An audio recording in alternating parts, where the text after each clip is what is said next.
வணக்கம் மக்களே. இன்றைக்கி வந்து பார்த்திங்க அப்படின்னா பனையூரே சம்பிச்சுன்னு தான் சொல்லணும். அந்தளவுக்கு பரபரப்பாக போயிடுச்சு. வேறு லெவல் சம்பவம் பண்ணியிருக்காங்க. அங்கே தொண்டர்கள்லாம் வந்து குவிஞ்சு 50,000க்கும் மேற்பட்டவங்க வந்து வந்திருக்காங்க. அதனால் வந்து பார்த்திங்க அப்படின்னா பனையூர் ஃபுல்லாகவே சம்பிச்சிருச்சுன்னு தான் சொல்லணும். ஏன்னா இன்றைக்கி வந்து விருப்ப மனு தாக்கல் பண்ணலாம் அப்படிங்கிறத சொல்லியிருந்தாங்க. இன்னையிலேருந்து 14ஆம் தேதி வரை டைம் இருக்குது. ஆனால் வந்து பார்த்திங்க அப்படின்னா இன்றைக்கே முதல் நாளே வந்து வேறு லெவல் சம்பவம் பண்ணியிருக்காங்க.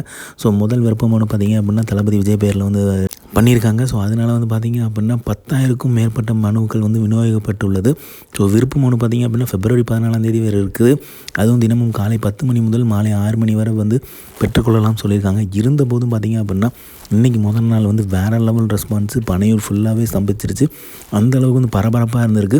அதேமாதிரி பார்த்திங்க அப்படின்னா விருப்ப மனு வந்து சில மணி நேரங்களில் வந்து காலியானது. ஸோ அதுவும் பார்த்திங்க அப்படின்னா 50,000க்கும் மேற்பட்ட விருப்ப மனுக்களை வந்து தாவைக்கினர் வந்து ஆர்வமுடன் வாங்கியிருக்காங்க. அதுலேயும் பார்த்திங்க அப்படின்னா தளபதி விஜய் பேரில் வந்து நிறைய மனுக்கள் வந்திருக்கு.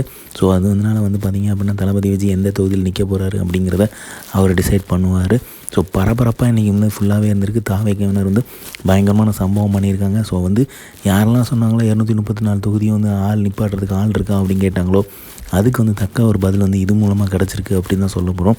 ஏன்னா அந்த அளவுக்கு வந்து வேறு லெவல் ரெஸ்பான்ஸ் மக்கள்கிட்டருந்தும் சரி தொண்டர்களும் சரி அந்தளவுக்கு வந்து துயரத்தில் வந்து பங்கு பெறுவதற்காக ஆர்வமுடன் இன்றைக்கி வந்திருக்காங்கிறது தான் நிதர்சனமான உண்மை.